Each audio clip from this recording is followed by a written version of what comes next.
Party సమాచారం. WhatsApp ఛానల్లో join అవ్వండి. అన్ని విశేషాలు ఎప్పటికప్పుడు తెలుసుకోండి.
వాగ్గేయకారులకు ఉండేటటువంటి ప్రధాన లక్షణం కరుణ.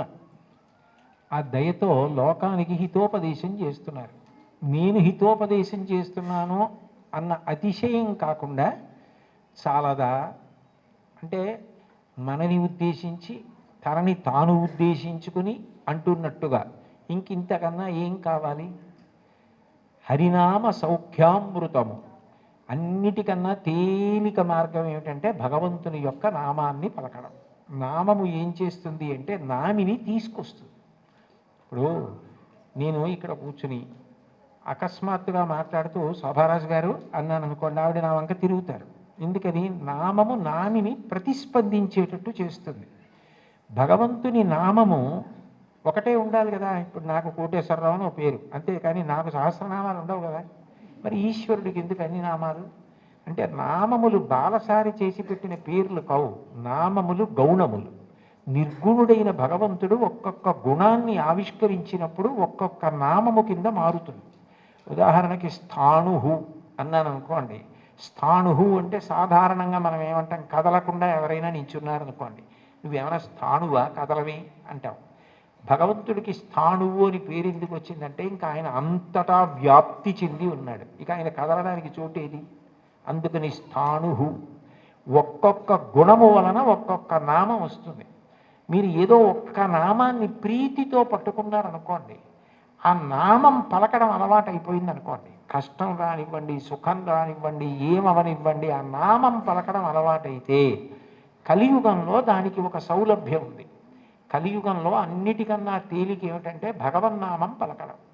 భగవన్నామం పలకడానికి ఎవరు బాగా అలవాటు పడిపోతారో వాళ్ళు ఆ నామిని దగ్గరికి తెచ్చుకోగలుగుతారు. ఆయనే వాళ్ళకి సమీపానికి వస్తాడు. వచ్చి వాళ్ళు ధరించడానికి కారణం ఆయనే చూపిస్తాడు. అందుకే కలవు నామ సంకీర్తన. కలియుగంలో భగవంతుని నామం పట్టుకోవడం కన్నా తేలిక మార్గము వేరొకటి లేదు. నాకు మంత్రం రాదు, తంత్రం రాదు, యజ్ఞం రాదు, యాగం రాదు, రాని వాటి గురించి విచారించకు. ఏదో ఒక నామం పలకగలవు కదా, శివ అనగలవు, రామ అనగలవు, ఆ నామం పట్టుకో చాలు. అది ఒక్కటి పట్టుకుంటే అది రెండు ప్రయోజనములు చేస్తుంది. ఒకటి, నువ్వు చేసిన పాపములు ఏవి నిన్ను ఈశ్వరుణ్ణి చేరకుండా ప్రతిబంధకంగా నిలబడతాయనుకుంటున్నావో వాటిని తీసేస్తుంది. రెండు, ఎవరిని నువ్వు చేరాలనుకుంటున్నావో వాడిని నువ్వు ప్రయత్నపూర్వకంగా చేరడం కాదు, వాడొచ్చి నీ దగ్గర నిలబడి వాడు నిన్ను పొందేటట్టు చేస్తుంది. ఎంత తేలికైంది. అందుకే నామస్మరణ ధన్యోపాయం నహిపశ్యామో భవతరణే. కలియుగంలో ఇంకా నామస్మరణ కన్నా భవతరణానికి, సంసార సముద్రమును దాటడానికి మార్గము లేదు. భాగవతంలో అంటారు, నామము ఎంత తేలిక అంటే బిడ్డ పేరు పెట్టి పిలిచిననైన విశ్రామ కేళినైన మిగుల గేలినైన పద్య గద్య గీత భావార్థములనైన కమలనయను తలుప కలుషహరము. మీరు బిడ్డకి పేరు పెట్టుకుని చక్రి అని పేరు పెట్టుకున్నారు, శౌరి అని పేరు పెట్టుకున్నారు, శౌరి శౌరి శౌరి శౌరి అని పేరు అదే పనిగా బిడ్డ పేరు పెట్టి పిలిచినా అని భగవంతుణ్ణి పిలిచినట్టే ఆయన లెక్కలోకి తీసుకుంటాడు. అందుకే కదా అజామీలుడు మోక్షాన్ని పొందాడు. కాబట్టి బిడ్డ పేరు పెట్టి పిలిచిననైన విశ్రామ కేళినైన, ఆడుకుంటూ భగవంతుడి పేర్లు కొన్ని అవతల వాళ్ళు పెట్టుకుని యువతల వాళ్ళు పెట్టుకుని ఆడుకుంటూ పిలుచుకున్నా సరే భగవంతుడు దాన్ని తన నామం ఉచ్చరించడంగానే స్వీకరిస్తాడు. విశ్రామ కేళినైన పద్య గద్య గీత భావార్థములనైన, ఓ పద్యం ద్వారానో గీతం ద్వారానో అర్థం ద్వారానో మీరు హరినామం, భగవన్నామం, శివనామం, ఏదో భగవన్నామాన్ని పట్టుకున్నారనుకోండి, ఆ నామము చాలు తరింపజేస్తుంది. అది మిమ్మల్ని గట్టెక్కించేస్తుంది. అందుకే అంతకన్నా గొప్పది లేదు, అంతకన్నా మీకున్న ప్రతిబంధకాల్ని తీసేసేది లేదు. ఏది ఈశ్వరుణ్ణి చేరడానికి అడ్డో దాన్ని ఆ నామం తీస్తుంది. అందుకంటారు పోతన గారు భాగవతంలో, బ్రహ్మహత్యానేక పాపాటములకగ్నికీలలు హరినామ కీర్తనములు, మధుపాన కిల్బిష మదనాగ సమితికి కేసరుల్ హరినామ కీర్తనములు, తపనీయ శౌర్య తమసంపునకు సూర్య కిరణముల్ హరినామ కీర్తనములు, గురుతల్ప కల్మష క్రూర సర్పములకు గేకుడు హరినామ కీర్తనములు, మహిత యోగోగ్ర నిత్య సమాధి విధుల అరలు బ్రహ్మాదిసురులకు అందరాని భూరి నిర్వాణ సామ్రాజ్య భోగ భాగ్య ఖేళనంబులు హరినామ కీర్తనములు. For more videos like this, subscribe Big TV channel.